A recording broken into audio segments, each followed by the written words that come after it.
Geek to me radio, da da da da da da. Geek to me radio, da da da da da da.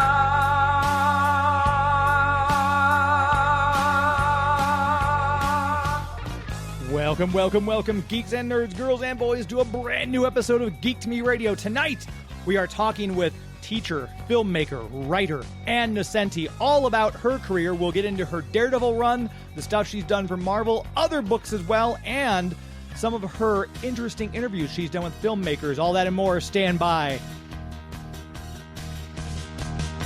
We're talking TV, comics and movies, and video games. And if you don't know Star Trek from Star Wars, we'll try to explain. There are 12 doctors for Hogwarts houses, one ring rules them all. To be the greatest Pokemon master, you must catch them all. You must catch them all. Try to catch them all. Gotta catch them all. Gotta catch them all. And for those of you driving around the greater St. Louis area tonight, listening to us on the Big 550 KTRS, hello to all of you. Thank you for tuning in.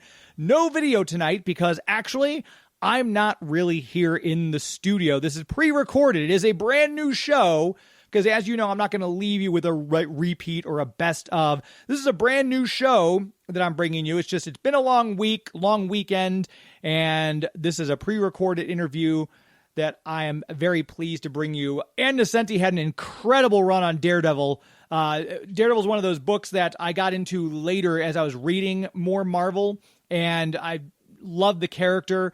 I've had D.G. Chichester on before to talk about his run, but Ann Nocenti preceded him and did a lot of stuff, introduced some new characters. She's also obviously worked extensively on the X-Men books as both a writer and an editor. Huge. I mean, just to talk about it as a preamble here would be spoiling the interview because we talk about a lot of this as we get into it. So without further ado, my guest is a journalist, a teacher, a writer, a filmmaker. A lot of hats. We're going to try to talk about as many of them as we can. We have Ann Nocenti on the show. How are you? Hi, hello world out there. It's so great to talk to you. I feel like I've been right around you. We had Louise Simonson on the show not that long ago. We've had Chris Claremont on. Dan Chichester is a friend, and you're one of those people I've always wanted to speak to. And the more I researched your background, it's funny because, well, Chris, of course, is a dear friend, and my latest 5-issue series, Storm, was completely influenced by one scene he did in a Storm comic in the X-Men in the 80s. And I just picked up Jean Grey, Louise Simonson's first issue of the 5-issue run, and I am loving it. Because, I don't know, my Jean Grey, the Jean Grey I love is the one that always makes you a little bit nervous to be in the room with her. And boy, is Wheezy doing that. She has me scared. And I just ordered the next issue, which looks like Wolverine gets the Phoenix Force. So, yeah, I love everything Chris does, everything Wheezy does, and Walt too, of course. And you're still that's great that not only are you you wrote and edited so many of these features, but you're a collector as well. Then you still collect the stuff. Well, I don't know if I'm a collector. I'm more of a reader. I go into comic shops. I buy comics from my friends. I read first pages and buy stuff that's interesting to me and read them. I'm kind of a sloppy collector. For years, I had these late librarians that came and they kind of would go through my collection and send them to schools in places like Nicaragua and, Honduras and Guatemala, because apparently kids can learn to read English using comics. So they had a program to that, and they just used to come raid my collection. So I would say I have a very sloppy and picked over collection. That's one of the things that Stan Lee always said. Stan Lee's got, if you want to get kids to read, introduce comic books in school. So that's great that that's actually being done other places other than the United States. All these other places are getting comic books and teaching kids to read. That's great. Yeah, this was sort of they especially rated my books pre-internet. Now I guess, because you can get a subscription to a digital all things Marvel, it's a lot easier for kids to read, Spanish kids to read English comics, because wanting to know what happens next is the propulsion for storytelling, and having like Easter eggs and secrets makes the kid want to learn harder to translate from English to their Spanish. And talking about storytelling, all the work you've done teaching and filmmaking and screenplay writing and things like that, did you always know growing up? Did you always want to be a storyteller in some form or another? Well, I mean, I used to draw and write in journals and stuff like that. I think I was making some form of illustrated image things even when I was a kid, but I ended up as a painter and a lithographer and a printmaker. And then I decided, literally because there was not much work out there for artists in the 80s, and there was more work for writers. So I kind of fell into that pot instead of the other pot, And I think, if I'm not mistaken, you got your first gig writing at Marvel. It was the great Denny O'Neil who hired you. Yeah, I think that, was it? Yeah, Denny O'Neil hired me to write a short story for Bizarre Adventures. And I was kind of saying, I grew up, I loved Pogo and Crazy Cat, but I'm not that familiar with superheroes. And, we had talks about Pogo and how Pogo was able to do everything from Spiro Agnew and Nixon and the Vietnam War. It was all, Cuba, Castro. He turned them into funny animal characters. And this was like, way before we had Mouse. And yeah. There was a level where kids could read it and just love all the critters in the swamp. And then there was a level where adults would go, oh, okay, it's a satire on the, the state of American politics. And so, Denny showed me his Batman stories and his Green Arrow stories, I think it was, and said, just weave. And then Ralph Macchio gave me Daredevil to write. And Ralph was very supportive too. They were both like, look, we can tell you want to be a journalist. We can tell you want comics to have some kind of meaning in them. Just do it in comics. Just don't be preachy. Don't be one-sided. So in my stories, there's always two sides. So even like the animal rights story, the dilemma of a farmer is in there too. The cost of trying to my grandfather was a farmer. So I knew what a hard job it was.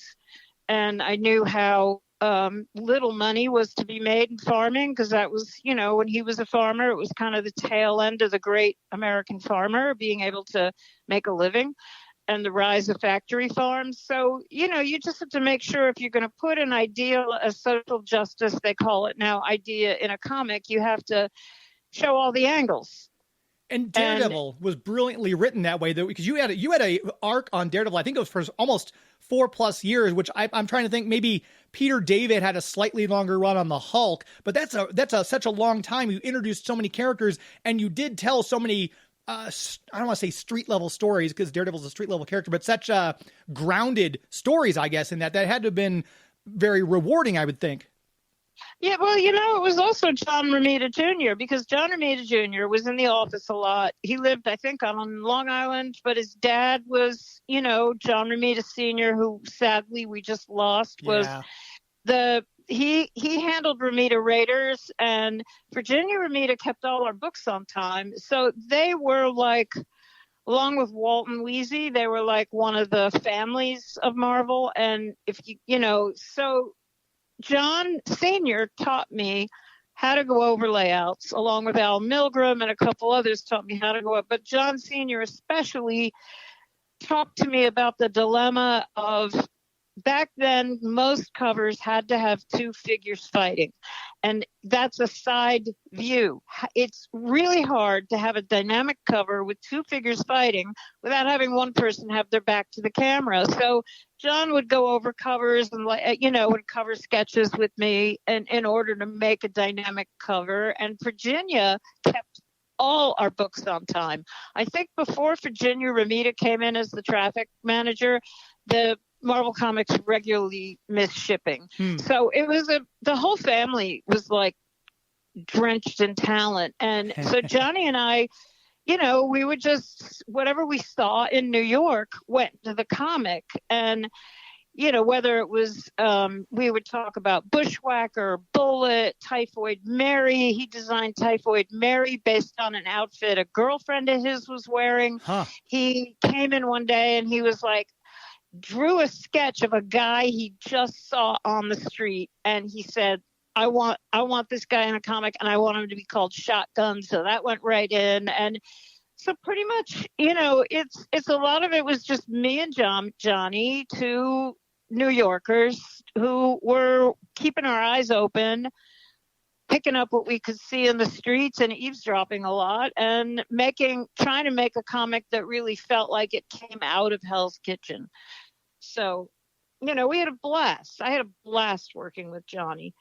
Collaborating with him on some of those characters, like the ones you just mentioned, how often was it, hey, I've got this idea for a character, and John would draw it, versus what you just said, he would say, I've got this look, and then you would give that look a persona and a name and details? Was it pretty much 50-50?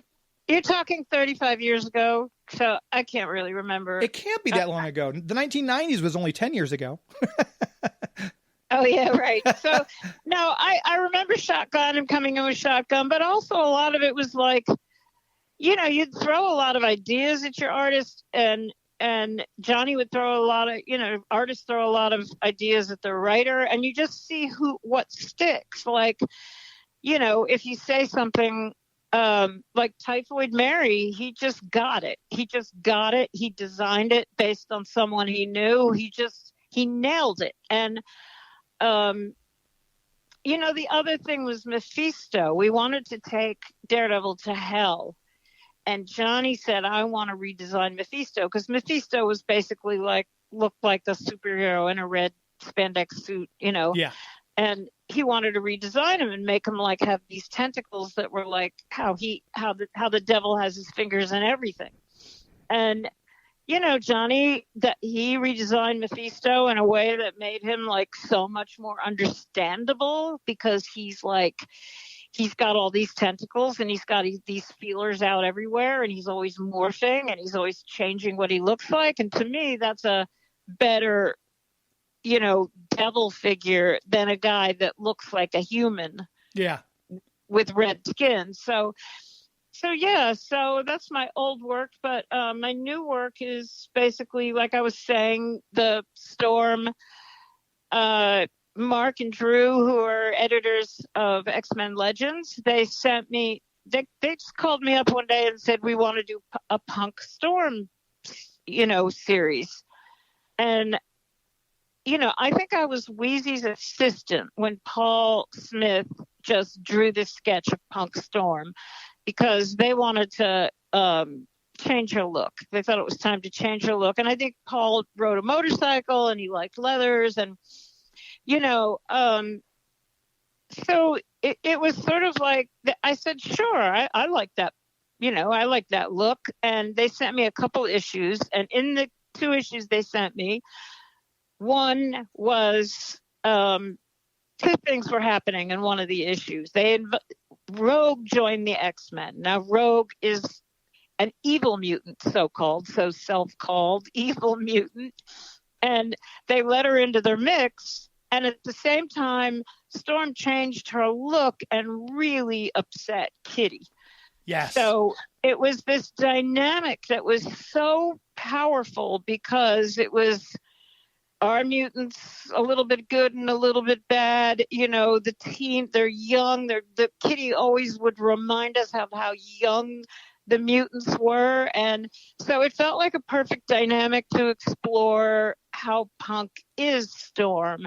And then the other thing I thought of a lot was she had just beaten Callisto, become the leader of the Morlocks and became the leader of the X-Men because Cyclops and Madeline were away on their honeymoon. And it was just sort of like, I started thinking, what if I suddenly was the boss of my closest circle of friends? Like, what would that feel like? And, you know, you have to, if you just put yourself in that position, you think, well, you're going to have a little bit more remove. You're going to have to get a little detached. You're going to have be a little more boss-like. You know, you can't sit and have beers and popcorn at night. And, you know, you can, but you want to keep a bit of a distance. And so I started to think about how her kind of coldness and aloofness plus detached, because she wanted to do a really good job as team leader, plus Kitty's anger, plus keeping an eye on Rogue, who nobody trusted yet. So that's where the starting point to that story was. And it all came out of literally like one issue of Chris's.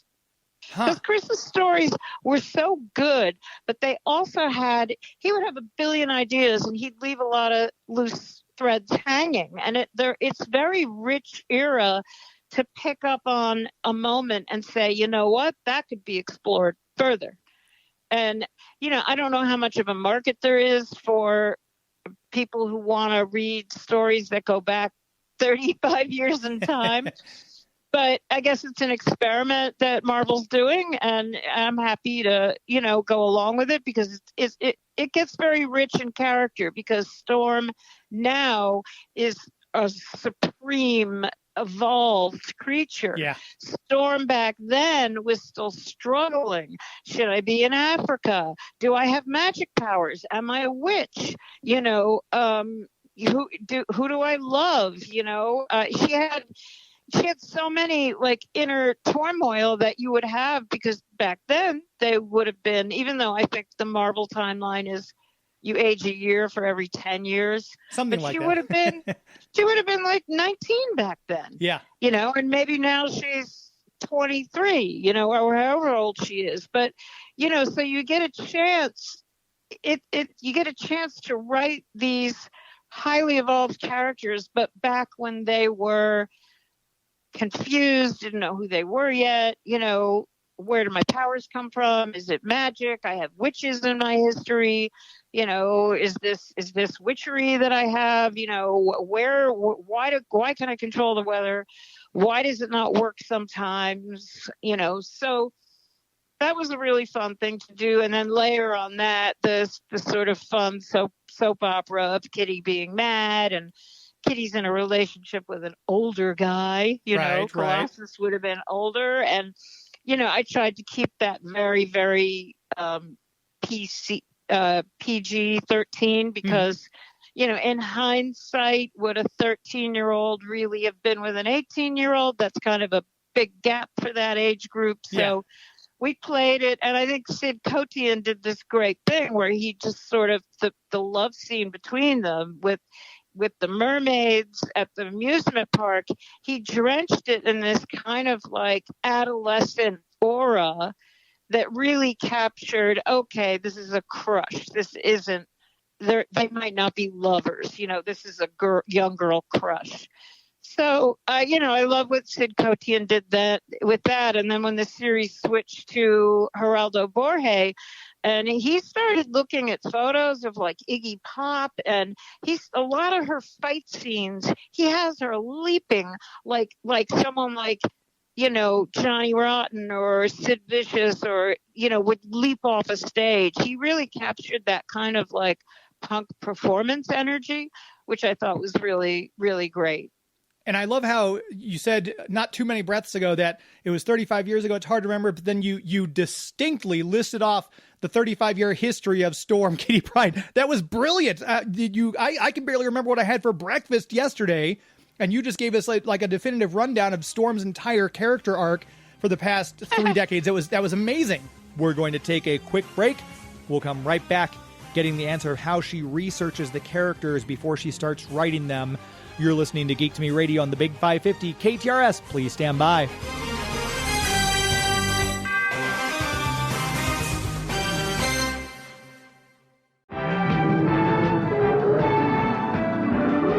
Hey, everybody. everybody. It's Dan Gilvezan, voice of G1 Bumblebee, and Spider-Man on Spider-Man and His Amazing Friends, saying welcome back to Geek to Me Radio.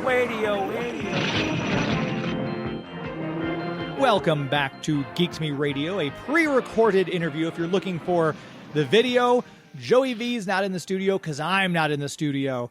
And this is a pre-recorded interview. You won't have heard this before because it is brand new. This is our 382nd show as we move toward our 400th. A lot of stuff being planned for that.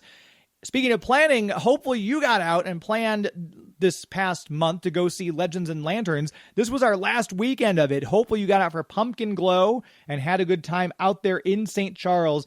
If you missed it, there's always next year. Plus, there's always other festivals going on. St. Charles has something going on all of the time. It's a great place to go and see what's happening. If you missed Legends and Lanterns, they have Christmas Traditions is right around the corner. It's crazy to think about that we're coming up on November. This year has blown by. So November, and then starting the day after Thanksgiving, they launch into Christmas Traditions, the biggest, longest running Christmas festival in the country. They've got just incredible stuff that goes on out there. International gift givers from around the globe. Père Noël from France. Father Christmas from England. We have Snegoroshka from Russia. We have Yuli running around, the Christmas goat from the Scandinavian countries. They've got the Nutcracker Prince, Herr Drosselmeyer, and the Sugar Plum Fairy are out there to interact with. You can roast chestnuts over an open fire. It's just a great time. And across those cobblestone streets, if you've been down downtown St. Charles, you know what I'm talking about. It's the perfect setting for this. And on Wednesday nights, you can do their Ebenezer Scrooge Christmas Carol walkthrough. You go from point A to point B and you literally go through a Christmas story. You're interacting with the characters from Charles Dickens' novel. You're interacting with Ebenezer Scrooge and a young Belle as they're getting engaged. You interact with Tiny Tim and Reformed Scrooge at the end of the whole thing. You talk to his partner, Jacob Marley. It's just such a cool thing to go do on a Wednesday night if you're looking for something different to mix up your holiday shopping. Walk along the cobblestone streets, check out the shops, get some great food, and just have a fun atmospheric Christmas out there. Friday nights, they change things up. You can go down to the depot in Katy Park, if you dare, for Krampusnacht on Fridays. You can interact with the Krampus characters like Grilla and the Yule Lads, and of course, Krampus himself in Santa's own chamber, which has been reconstructed to look like Krampus's lair. Get your picture taken there. It's a great time. And of course, every Saturday and Sunday, they do their normal festivals with the big Santa parade. It's just a great time. And even when there's not a big festival, St. Charles always has something going on. It's entirely made up of small businesses. You've got these shops up and down Main Street that sell unique things. You can pop out to the English shop to get your Jammy Dodgers and Jelly Babies for the 60th anniversary of Doctor Who, which is coming up this month. How crazy is that? Do you want to have your stuff right there so you can eat your Jelly Babies while you're watching that? The English shop will have you hooked up there. All sorts of cool places, no matter what kind of style you're into. If you're going to get some Christmas shopping, clothes, gifts, all sorts of things, and then enjoy some great food from local restaurants while you're out there as well. If you're from out of town or if you're here locally and just haven't been there for a while, go to the website. Take a look. Plan your trip there. DiscoverStCharles.com. That's DiscoverStCharles.com. Check it out. Plan your trip, start there, see what there is to do, and then head out and have some fun. That website, again, DiscoverStCharles.com. As we always say, it's an historically good time. Before we took that last break, we were chatting with Ann Nocenti, and I asked her how she researches these characters before she starts writing them. Well, one of the things is that obviously when you've got Marvel Comics is now up to 85 years of story, and it's so complicated. So you really do your homework. You work with your editor. You read, the Marvel wiki page. And then you talk to people. What is your favorite Storm story? And I knew a lot about Storm because I was the editor back then. Eventually, after Wheezy, but I read. I think it was I want to say Greg Dugan or somebody like that had done. I just Googled, favorite Storm stories and bought some of what people said were their favorite Storm stories. And, I just and then I read some of the X-Men Red to see what I saw where she was now. I learned about the island they're all on. And, You have to do a lot of research. Yeah. Not only do you do a lot of research into the character, but then you do have to do a lot of research into your theme, what your theme is going to be. And in some ways it was a harder job. The other book I'm doing is Captain Marvel. I'm doing a 5-issue bridge between Kelly Thompson's work and the new writer, and that was a harder job because the Carol Corps, the fans are legion. Oh, yeah. And they love their Carol. And it's very hard to enter a book and completely grok what their Carol is. Mm-hmm. So you just do the best you can. And I'm a big fan of Kelly Sue DeConnick, and I love what she did to the character. And I read a bunch of Kelly Thompson's work, and I saw, okay, she's bossy, she's arrogant, she's sassy, she's a little bit, she had these like barbs all the time, where a little bit cutting,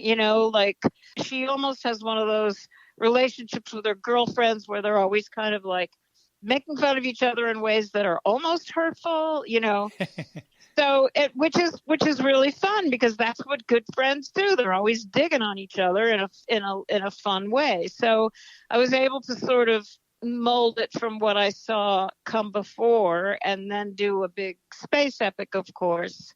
And my most favorite thing, though, was that they redid her origins to make a bigger deal about the time she spent in Maine. And I spend a lot of time in Maine, and I know lobstermen and fishermen. So I was able to open the book with Carol rescuing a boat from the sea. But she's dared by the other fishermen to do it without using her powers, and she does it. So that was my way of saying, look, she's a badass. She can rescue a boat in a raging sea without using her powers, And that was kind of my fun opener for her. And then because she's kind of bossy and thinks she's always right, I had her meet a bunch of younger kids who were like, kind of, who do you think you are? What plan, sort of like the anger I get from my younger friends that are like, you didn't even leave us a healthy planet, you left us a mess, so there's sort of like that kind of doom and gloom thing and anger, and justifiable anger that kids can have with like, you completely polluted the planet to the point of no return. Now what are we supposed to do? This is your legacy to us, And you've written so many great strong female characters, like you were just talking about your work recently now with Storm and with Carol. Obviously, Dazzler and Beauty and the Beast. There was obviously Spider-Woman, which you got to end that run. Mark Gruenwald was kind of helping you kind of guide those last couple of issues. Is there a character that you haven't had the chance to revisit, like Spider-Woman, maybe, that you'd like to go back and do another story for? Well, yeah, I mean, I'm always interested in the strong female characters, but I like writing the guys too. Sure. But the two books that I must admit are closest to my heart right now are The Seeds and Ruby Falls. And Ruby Falls is a graphic novel that is drawn by Flavia Biondi, and the great Karen Berger was the editor of it. She has her own imprint now at Dark Horse called Berger Books. Oh, yeah. And so this was 3 generations of women. It was kind of a noir crime thriller. And Flavia Biondi, an Italian artist, her drawings are so lush and so natural and just gorgeous. And so that's kind of like a book that's pretty much, other than the wonderful colorist, it's a book all by women. And then The Seeds with David Alha, I was able to sort of, Astra is a journalist trying to make her way in the sort of crummy world that journalism has become, and she's kind of a stand-in for me. So I was able to kind of put myself in a comic. And then David Alha, who of course is a master at the graphics of comics, he kind of put we met each other's obsessions. I was obsessed at the time and still am probably with, why are the bees leaving?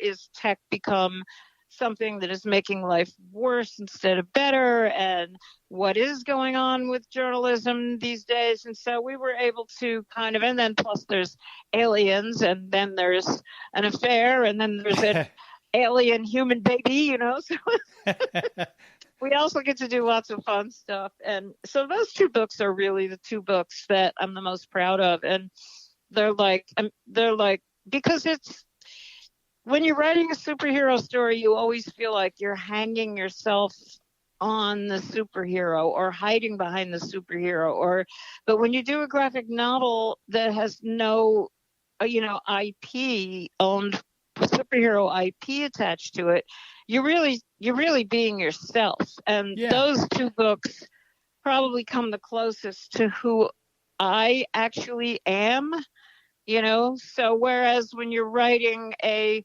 superhero, I'm not Storm, I'm writing Storm for Storm fans, and I'm not Captain Marvel, I can't kick ass like she can. So it's just a more personal thing. And if you're listening right now, we'll put links in the show notes. Seeds just came out in 2021, and I believe Ruby Falls came out in 2020, so they're still available. Go to your local bookshop, ask if they have these, and if not, they can probably order them for you, and we'll have links to those in the description down below if you want to check those out. Yeah, they're you can get them on Amazon, of course, and Barnes and Noble, or you can get them, I think, on the Dark Horse website. But what you just said, the number one way we always ask people to buy comics is to go to your local store, support your local store. If they don't have it in stock, then ask them to order it, because, comic book shops are fun, and it's where you can meet people and hang out and talk comics, Absolutely. So, and I just two more comic book related questions before we shift gears to your other work. I wanted to ask you about Longshot. You're this character has been co-created. It's a beloved character. I don't feel like it's enough love though. But I saw that, and picture was circulating on the internet, and maybe this would be directed more to Art Adams, but there was a picture of a young Tom Petty who looked exactly like Longshot. And I was just curious if you knew, was it influenced at all by Tom Petty's look? We're going to take another quick break. We'll get the answer to that very important, very interesting question from Ann Nocenti right after this. You're listening to Geek to Me Radio. Please stand by. With the power of a bull. Ain't no monster clown who is as lovable as ever-loving Hulk. Hulk, Hulk. Hi, this is Neil Ross, the voice of a plethora of animation and game characters. One of them would be the Green Goblin and Spider-Man, who reminds you... You're listening to Geek to Me Radio!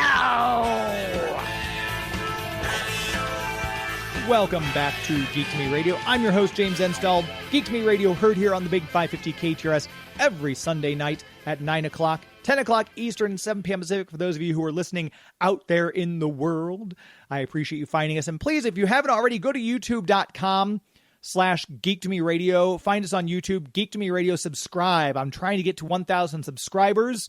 And if you could go there, hit that subscribe button, and then hit the bell notification. That way, every time we do go live with a show, if we are in studio, unlike tonight, you'll get a notification. Say, hey, Geek to Me Radio just went live. They're doing a live show in studio. Pop in. Give us a look. See who we've got in the studio, and hopefully you'll enjoy another great show full of geeky goodness every Sunday night. We'll make sure we tell you about our official comic book sponsor, speaking of geeky goodness, Bugs Comics and Games. You can get them in O'Fallon, Missouri, easily accessible from either the Page Extension or from Highway 70.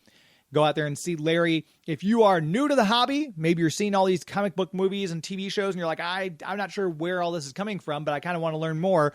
Go to the comic book shop that's got all the information for you. Larry is not only knowledgeable, he's got an extensive catalog of back issues. You can start with a brand new issue. They've always got number one issues, like She-Hulk #1 just came out. Sensational She-Hulk as a relaunch of that title. That's a great jumping on point.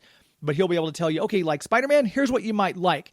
Or if you like Captain Marvel, be it the DC Captain Marvel or the Marvel Captain Marvel, he'll tell you where to go. He's got comics to fit any budget. He's got the 3 for $10 box. He's got dollar boxes. He's got normally priced stuff. If you're looking for some rare one-of-a-kind items, he has those too. Some really nice Bronze Age comics and Silver Age comics in his cases or along his walls.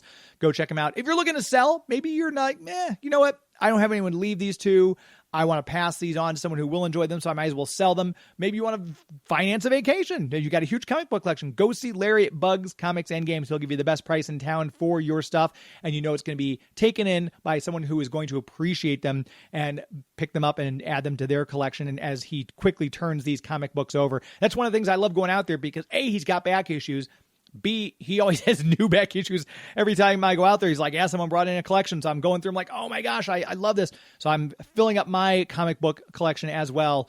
So whether you're buying, whether you're selling, whether you're new to the hobby, you're an old hand and just kind of want to get some of those holes in your back issue collection filled in, check him out. Go to Instagram too. He's on Instagram, brand new there. Instagram, you can check him out. Bugs Comics and Games, all one word, and is spelled out A&D, Bugs Comics and Games, and give his Facebook page a like as well. Bugs Comics and Games on Facebook. Very proud to have him as the official comic book sponsor here on Geek to Me Radio, especially as we talk to Ann Nocenti. One of the characters she helped co-create was Longshot, the X-Man who relies on his mutant power of luck. And there's that great picture, I'm sure you've seen it, of Tom Petty. If you know who Longshot is, you're like, hey, that looks like Longshot. So I asked her, this picture floating around out there of Tom Petty, who looks a lot like Longshot, was he the inspiration in some way for the character? No, not in the tiniest bit. No, Okay. no. It was influenced by David Bowie. I saw him. I mean, I imagine Tom Petty, yes, could look like Longshot. That's a funny notion, but no, it was more influenced by David Bowie's kind of androgynous look. Okay. And I always saw him as kind of an androgynous character. And, you know, the thing is, you throw these stories out into the world, and yeah, I don't know that most writers and artists, we just hope they reach someone. Like, if a character isn't that beloved or it gets beloved, we never know. We have no idea what's going to hit and what isn't going to hit. But everything you do hits someone. Yeah. And I just came back from Comic-Con in Memphis, and I had never done a con in that area before. And I was just surprised at the fans. Like, I had people bring me a Nightmare series I had done. I had people bring me like my one issue, a couple issues of Spider-Man that I had forgotten about. And, there were all these obscure comics that I'd written that I'd barely remembered. And it turns out it was someone's favorite, an issue of Kid Eternity, which I don't think sold at all, but there were people that collected the whole run and it blew their minds. So it's never really about pleasing everyone. It's about connecting with one reader. If you connect with one reader, that makes it worth it, And I want to ask you briefly, too, about your run on Star Wars. You were editing that book when the book ended with issue 107. Did you have any, when it was such a huge property, obviously, I know we had Roy Thomas on who said that, Star Wars saved Marvel at that point when they brought the book on. Howard Chaykin has different feelings about Star Wars. But I was curious, when you're editing that book and you've got such great writers and artists on it, was it at all, in your mind, sad when you knew the book was going to come to an end? Or was it just kind of like, it ends, something else will begin? I mean, again, you're asking me to access memories that are too old, but I love the book. I'm sure I was sad. It's always sad when a book dies, and a lot of it, like Spider-Woman, people weren't buying it, even though like they had like Chris Claremont and Steve Leialoha. There was like a dream team doing amazing work, and the sales kept sinking. At the time, we thought, is it the female lead that's the problem? Because, the sad thing about comics is that male leads sell better than female leads, although Captain Marvel and Storm, the two female lead books I just did, they both sold out and went to second printing. So great. That's a good sign for that there's more female readers. I credit people like Kelly Sue DeConnick with bringing more female readers into the business. But Cynthia Martin and Joe Duffy, they were a dream team. It's like they knew so much about Star Wars. It was one of those jobs as an editor where you put two people together that really knew what they were doing and you just got out of their way. So, and in a way I had, Chris Claremont and all the mutant books, because there were so many crossovers and so many books and various writers involved. There's a lot more work to that kind of editing, because you've got so many balls in the air that you're spinning and juggling and keeping track of, and so many complicated storylines that, Joe and Cynthia Martin, that was a book that I really just didn't have to do much on. They were like a dream team. I just stayed out of their way and fought with Lucasfilm when Lucasfilm got upset at something, So that was kind of my job there. But also I think that was the time when the toy books, because I was the editor for a while of ROM, Micronauts, and it was a period when the toy books started not doing so well. So it could be that, or it had been too long since the last movie. Who knows why the sales were sinking, but it certainly has come back in a big way. Yeah. And and believe me, toy properties, if we can look at Barbie, It seems like toy properties are back in a big way. I would say so. And my last comic book related questions, obviously I don't do politics or anything like that, but it's a societal question. Back in Marvel Comics Presents 150 and 151, you introduced Jesse Drake, brand new character, first transgender mutant. I remember reading comics in this time. I got Alpha Flight 106 off the shelf, where we find the reveal that North Star is gay. I don't remember anybody being upset about these things as they are today. And I'm not sure if it's because of the internet or what. Well, I think it was also the times. Like, there were a lot of trans people in New York City, in my neighborhood where I lived. I had a lot of friends in the East Village that were trans or in various stages of, gender fluid, even though I don't think nobody used that term back then, right. Gender fluid, but it was certainly the beginning of it. And like I said, David Bowie's androgyny made me curious, and that it was a little bit of an influence for Longshot. So it really just came out of having friends and wanting my friends to be represented in comics. And it seemed perfect for Typhoid Mary, because one of her personas, Bloody Mary, is like a man-hating feminist. And she once went into she robbed a police station of all the files on battered women in order to go eye for an eye, beat up every man that had, the same blows that he gave his wife or his girlfriend or whatever.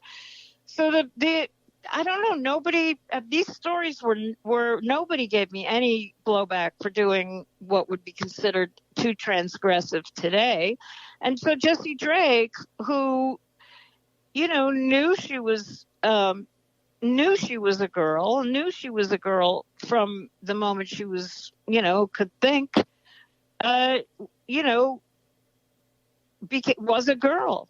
There, it was just because her sex assignment was male, she was a girl. So it was a good situation to anger Typhoid Mary, Bloody Mary. Like, her first reaction is, what do you mean? You're a boy. I don't like boys. I hate, I'm mad at you. And then they became friends. So it was kind of a nice little bit to put in there. And then, I would have brought her back and done more with her, but I don't think the times were right to, actually make it a full-blown character. Yeah, just very interesting that, this was, like I said, with North Star 2 and Alpha Flight. As a collector and a fan back then, I don't remember anyone batting an eye, whereas now that would be like an outrage. People would get so upset. It's interesting. I just kind of wanted to get your take on what has changed in the past, 20 years or so. Yeah. Yeah. And to shift Yeah, gears yeah. briefly, I know I don't want to keep you too much longer, but I got to talk about you teach screenwriting. Not only have you written, you've done stuff, screenwriting and filmmaking and documentary work, but you teach screenwriting as well. I teach filmmaking. I Uh-huh. teach screenwriting. I have taught screenwriting a lot. I used to have a screenwriting magazine, and I was a screenwriter. And I used to be a working screenwriter and had one film made. And then I had a friend who had started a film school in Haiti, so I went down there and started teaching film. And I think what happens is that when you've written a ton of stuff, like I've written movies, journalism, theater, comics, fiction, so much stuff, at some point in your life, I think it's a good thing to just sort of step aside and help young writers. So yeah. I started doing that in pretty much the year 2000, 1996, 97, around then. I started going to Haiti, teaching film in Haiti. And then the 2000s were a lot about teaching film. And I traveled around. I taught on indigenous reservations in the Arctic Circle. I taught all over the place. I did kind of a boot camp. And it's really fun because everybody's got a story. We want diversity in story. So it's really a matter of empowering young people who think they don't have a voice into helping them get a story out, and then showing them that they can be a writer. With the different places you've done, these reservations, like you mentioned, in Haiti, is there a language barrier to, obviously there's a small barrier, but is there, when you're teaching screenwriting and teaching filmmaking, is that a hurdle, or is it just, it's storytelling? And it's a hurdle. I use a lot of, I have some French and a little bit of Haitian Creole. It's very much like French, but so I can have conversationally get by in terms of like going to the market and buying vegetables for dinner in the streets of Haiti. But teaching film, it's like a higher, more sophisticated language to talk about camera angles and shots. And so I used a lot of clips, a lot of photos, because I had a huge library of films that I use to teach, because there are particular scenes that show particular things that, like, these two people aren't getting along. If you're going to have them sit next to each other, light each one differently, or have them sit where there's like literally a pole between them, or whatever your shot is, the storytelling, the visual storytelling. I have like a repertoire of shots that I use to help get that basic. And it's the same in comics. It's two images next to each other tell a third idea, and that's like your basic montage theory that goes back to Sergei Eisenstein. And it's like, show a person's face and then show it raining. Face plus rain might mean sadness. Okay. Show a person's face and then show birds flying. Face plus birds flying means they want to get out of here. Those are very literal examples, but in film and comics, you can juxtapose images in a way that speak louder than whatever blah blah you're putting in there. And it's very difficult with superhero stories because they're only 20 pages long. You have to have a fight scene. And so you don't have a lot that you can play with. And that's why the Seeds for me was where I could really go nuts with David Aja, working with him. He's such a master. I could really finally sort of do the things I wanted to do in terms of like someone's talking, but the image is the way the pig is looking at the farmer. The farmer is loading his gun, but the image is the way like the mushrooms at the bottom of the tree are, so it's sort of like you can do more of that really beautiful film language if you have enough pages. And David did that book with a 9-panel grid. So it's like a masterclass in montage theory of storytelling. Huh. You know, Yeah. so it's and in fact, if you know Panel by Panel. Panel by Panel is like this great Eisner Award-winning magazine that it's online. Husan is the editor of it. He's also a great letterer, and I highly recommend that magazine if you want to get to the real. Like they did almost a whole issue just on the seeds, and if you want to like learn the art of storytelling in comics, his magazine is a great resource for young writers. And we'll put a and link artists. to that as well. If you're listening to this, just scroll down to the bottom of the page. We'll have a link to that in the show notes for panel to panel as well. I don't want to keep it too much longer. I've got one last question.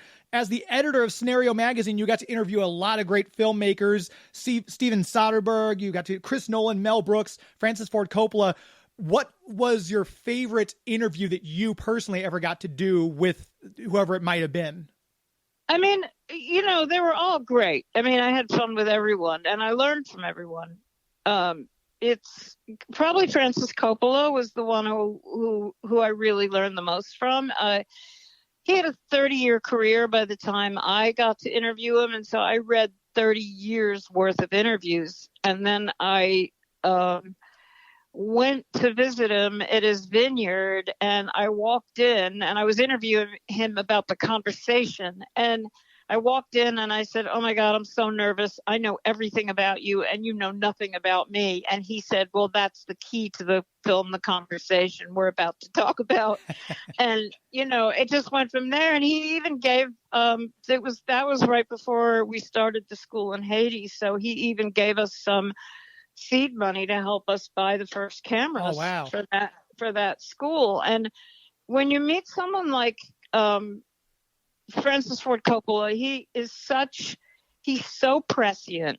He's such a deep thinker. He's such a humanitarian. I mean, he got it, what we were trying to do in Haiti. He got it right away. And he wanted to help us. And it was and we stayed friends, and it's a very different experience than when you kind of go to interview some young hotshot brand new screenwriter director that gives you like an hour of their office time and then boots you out, and it's got nothing human about it. Yeah. You know, because at different points in your career, you know, when you're at the beginning of your career, I had some amazing interviews with like Chris Nolan, Darren Aronofsky, because I was interviewing them on their very first films. And, you know, and then you get this like career where you're like out there and you're busy and you're making a ton of films. And then the other thing that's fun is the old timers, like the ones that have already done a huge career, and they're like just so sweet. I mean, Mel Brooks was so sweet to talk to. I can only imagine. You know, Steve Martin was just lovely. I mean, and Steve Martin was at that point very much didn't want to be seen as the funny guy anymore. And he had a column in the New Yorker that was just so well written. And, you know, it was just, so you meet people at different points in their life, and they all taught me so much. Like, you interview them, but you learn with every interview. And that's why I love doing interviews with people like you, because you have this wealth of knowledge. And I feel like in just this time, I've only scratched the surface of what you and I could talk about. But I put a cap on it. I want to make sure I didn't take up too much of your time.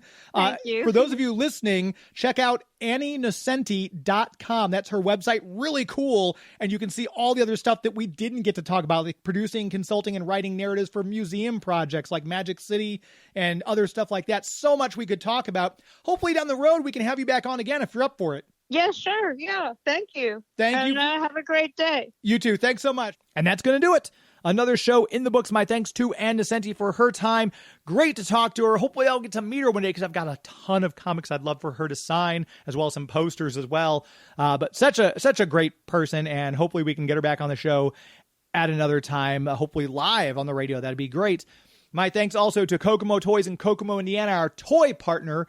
Normally, if I was live in the studio, we would have done a toy trivia giveaway where we give away some toys. They've got a bunch of us, and as we're approaching Christmas, I'm going to try to knock some of these out and do some more and get some of the more toys out to you listeners. So make sure you tune in next Sunday for our Kokomo toy trivia. We'll do a question at the very beginning of the show, and we'll send you a nice prize pack courtesy of our friends at Kokomo Toys in Kokomo, Indiana. Thanks to our premier sponsor, the City of St. Charles, the Greater St. Charles Convention and Visitors Bureau, discoverstcharles.com. And, of course, thanks to Larry, Bugs, Comics, and Games. Find them on Instagram and Facebook and like them there. Give them a follow.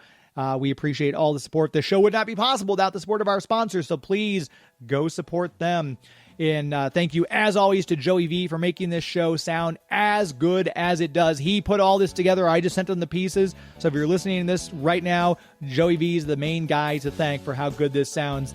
That's going to do it. Until next week, my friends. It's not in the way you watch I zombie. It's not in the way you watch The Flash. It's not in the way you love Scotty Young Arts. It's not in the way you play Mario Karts. It's not in the way you look when you make Game of Thrones references. That's a show. This is Geek to Me Radio. That's a show. This is Geek to Me Radio.